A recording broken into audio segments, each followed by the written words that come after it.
अरे खाइए ना याद कर लो या तो भक्ति हमारा भालो আছে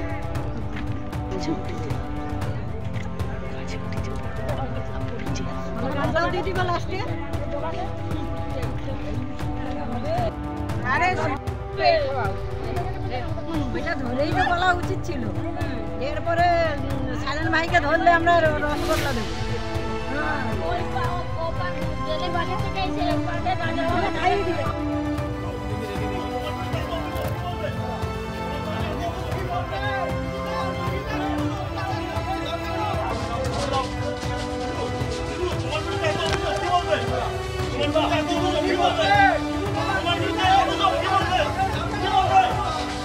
অনেক খুশি হয়েছি, খুবই খুশি, মানে এতটা খুশি হয়েছে সেটা মনে থেকে প্রকাশ করার মতন নয়। কতটা খুশি হয়েছি।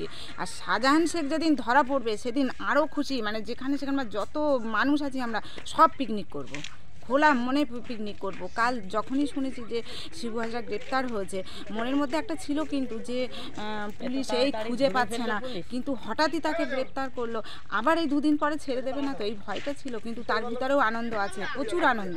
আমরা কাল রাত 9টা পর্যন্ত ত্রিমণি বাজারে গেছি, সেখানে মিষ্টি খেয়েছি, ফ্রিতে চা খেয়েছি, খেয়ে তারপর রাত 10টা-11টার দিকে বাড়িতে এসেছি। কিন্তু এর আগে আমরা 10টা-11টা পর্যন্ত বাইরে ঘুরতে পারতাম না ভয়ের জন্য। যাবজ্জীবন জেল চাইছি, এরা যেন কোনোদিন বাইরে না বেরোতে পারে। যেহেতু মুখ ঢাকিয়ে কথা বলছিলাম, একটা ভয় ছিল যে শিবু হাজরা উত্তম সর্দার ধরা পড়েনি, এরা তো একজন ধরা পড়ছে একজন ছাড়া আছে, এরা তো যে কোনো মুহূর্তে আমাদেরকে অ্যাটাক করতে পারে, তার জন্য আমরা মুখটা ঢাকিয়ে কথা বলছিলাম। মুখ্যমন্ত্রী আসুক, এসে দেখুক আমরা বহিরাগত নাকি স্থানীয়।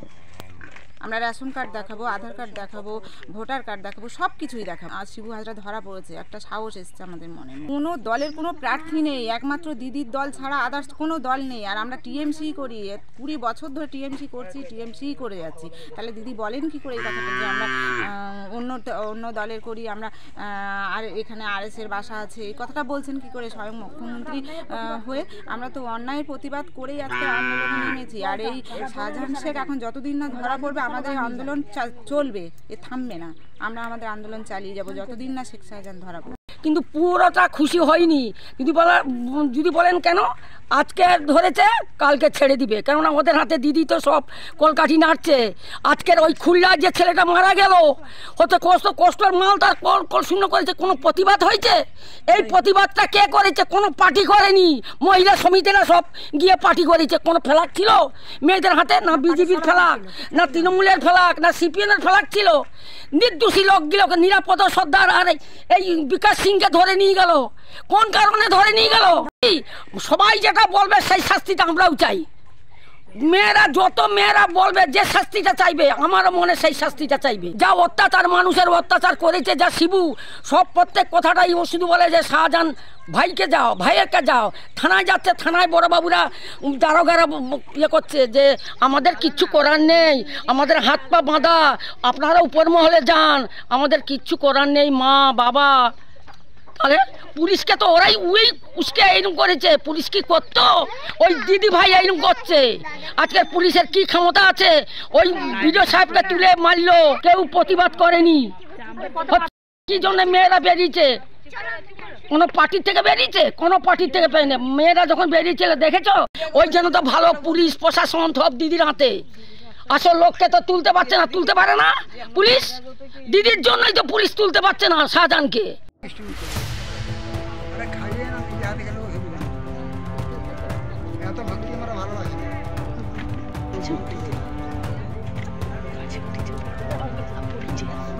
दीदी को लास्ट আরে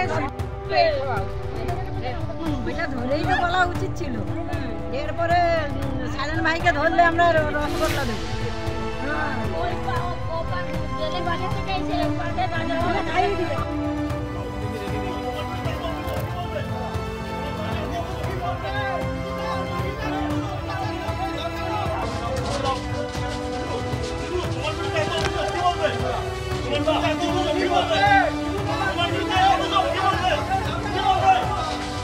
যে ঘটনায় অ্যারেস্ট করা হয়েছে 7/2/2024 তারিখের ঘটনা।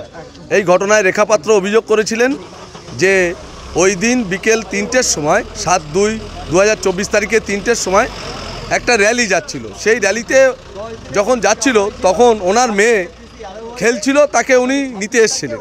নিতে আসার সময় সুশান্ত ওরফে উত্তম এই রেখা পাত্রকে তার শাড়ি ধরে টানাটানি করেছে আর হাত ধরে টেনেছে। এর ভিত্তিতে সুশান্তর পিসি হয়েছে এবং আজকে শিবপ্রসাদ হাজরাকে নিয়ে এসেছিল, কিন্তু এফআইআরে এবং ফরওয়ার্ডিং রিপোর্টে কোনো জায়গায় শিবপ্রসাদের কোনো রোল নেই। সেই ক্ষেত্রে আজকে যখন তাকে পিসি চাওয়া হয়েছে, 8 দিনের পিসি আলা হয়েছে, 26 তারিখে তাকে পিসিটাকে রিটার্ন করা হবে।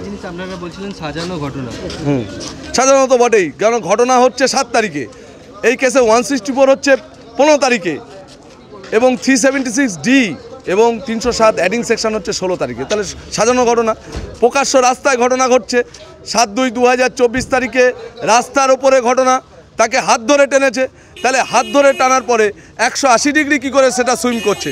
পিওটা কোথায় হয়েছে? ধর্ষণের ঘটনা। আজকে তাকে পিসি চাওয়া হয়েছে, 8 দিনের তাকে পিসি অ্যালাউ করা হয়েছে।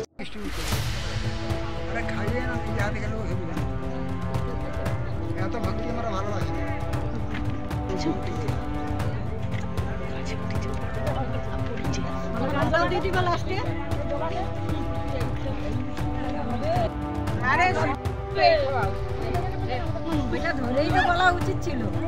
এরপরে সাজান ভাইকে ধরলে আমরা রসগোল্লা দেবো।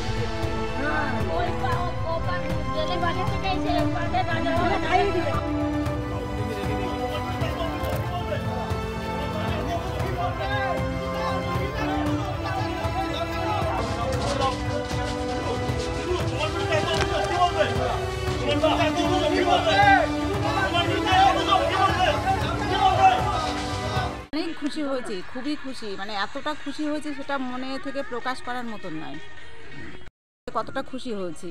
আর শাহজাহান শেখ যেদিন ধরা পড়বে সেদিন আরও খুশি, মানে যেখানে সেখানে যত মানুষ আছি আমরা সব পিকনিক করব, খোলা মনে পিকনিক করব। কাল যখনই শুনেছি যে শিবু হাজরা গ্রেপ্তার হয়েছে, মনের মধ্যে একটা ছিল কিন্তু যে পুলিশ এই খুঁজে পাচ্ছে না, কিন্তু হঠাৎই তাকে গ্রেপ্তার করলো, আবার এই 2 দিন পরে ছেড়ে দেবে না তো, এই ভয়টা ছিল। কিন্তু তার ভিতরেও আনন্দ আছে, প্রচুর আনন্দ। আমরা কাল রাত 9টা পর্যন্ত ত্রিমণি বাজারে গেছি, সেখানে মিষ্টি খেয়েছি, ফ্রিতে চা খেয়েছি, খেয়ে তারপর রাত 10টা-11টার দিকে বাড়িতে এসেছি। কিন্তু এর আগে আমরা 10টা-11টা পর্যন্ত বাইরে ঘুরতে পারতাম না ভয়ের জন্য। যাবজ্জীবন জেল চাইছি, এরা যেন কোনোদিন বাইরে না বেরোতে পারে। যেহেতু মুখ ঢাকিয়ে কথা বলছিলাম, একটা ভয় ছিল যে শিবু হাজরা, উত্তম সর্দার ধরা পড়েনি, এরা তো একজন ধরা পড়ছে, একজন ছাড়া আছে, এরা তো যে কোনো মুহূর্তে আমাদেরকে অ্যাটাক করতে পারে, তার জন্য আমরা মুখটা ঢাকিয়ে কথা বলছিলাম। মুখ্যমন্ত্রী আসুক, এসে দেখুক আমরা বহিরাগত নাকি স্থানীয়। আমরা রেশন কার্ড দেখাবো, আধার কার্ড দেখাবো, ভোটার কার্ড দেখাবো, সব কিছুই দেখাবো। আর শিবু হাজরা ধরা পড়েছে, একটা সাহস এসছে আমাদের মনে। কোনো দলের কোনো প্রার্থী নেই, একমাত্র দিদির দল ছাড়া আদার্স কোনো দল নেই। আর আমরা টিএমসি করি, 20 বছর ধরে টিএমসি করছি, টিএমসি করে যাচ্ছি। তাহলে দিদি বলেন কি করে এই কথাটা যে আমরা অন্য দলের করি, আমরা আর এখানে আরএসের বাসা আছে, এই কথাটা বলছেন কি করে স্বয়ং মুখ্যমন্ত্রী হয়ে? আমরা তো অন্যায়ের প্রতিবাদ করেই আজকে আন্দোলনে নেমেছি। আর এই শাহজাহান শেখ এখন যতদিন না ধরা পড়বে আমাদের আন্দোলন চলবে, এ থামবে না। আমরা আমাদের আন্দোলন চালিয়ে যাব যতদিন না শেখ শাহজাহান ধরা পড়বে। কিন্তু পুরোটা খুশি হয়নি। যদি বলেন কেন, আজকে ধরেছে কালকে ছেড়ে দিবে, কেননা ওদের হাতে দিদি তো সব কলকাঠি নাড়ছে। আজকের ওই খুলনার যে ছেলেটা মারা গেল, হতে কষ্টের মাল তার কল শূন্য করেছে, কোনো প্রতিবাদ হয়েছে? এই প্রতিবাদটা কে করেছে? কোনো পার্টি করেনি, মহিলা সমিতিরা সব গিয়ে পার্টি করেছে। কোনো ফ্ল্যাগ ছিল মেয়েদের হাতে? না বিজেপির ফ্ল্যাগ, না তৃণমূলের ফ্ল্যাগ, না সিপিএমের ফ্ল্যাগ ছিল। নির্দোষী লোকগুলোকে নিরাপদ সর্দার আর এই বিকাশ সিংকে ধরে নিয়ে গেল, কোন কারণে ধরে নিয়ে গেল? সবাই যেটা বলবে সেই শাস্তিটা আমরাও চাই। যত মেয়েরা বলবে যে শাস্তিটা চাইবে, আমারও মনে সেই শাস্তিটা চাইবে। যা অত্যাচার, মানুষের অত্যাচার করেছে যা শিবু, সব প্রত্যেক কথাটাই ও শুধু বলে যে শাহজাহান ভাইকে যাও, ভাইয়েরকে যাও। থানায় যাচ্ছে, থানায় বড়বাবুরা দারোগারা ইয়ে করছে যে আমাদের কিচ্ছু করার নেই, আমাদের হাত পা বাঁধা, আপনারা উপর মহলে যান, আমাদের কিচ্ছু করার নেই মা বাবা। তাহলে পুলিশকে তো ওরাই উসকে এইরকম করেছে। পুলিশ কি করতো? ওই দিদি ভাই এইরকম করছে। আজকের পুলিশের কি ক্ষমতা আছে? ওই বিডিও সাহেবকে তুলে মারলো, কেউ প্রতিবাদ করেনি। কি জন্য মেয়েরা বেরিয়েছে? কোনো পার্টির থেকে বেরিয়েছে? কোনো পার্টির থেকে বেরিয়ে, মেয়েরা যখন বেরিয়েছিল দেখেছো, ওই জন্য তো ভালো পুলিশ প্রশাসন সব দিদির হাতে। আসল লোককে তো তুলতে পারছে না, তুলতে পারে না পুলিশ। দিদির জন্যই তো পুলিশ তুলতে পারছে না শাহজাহানকে।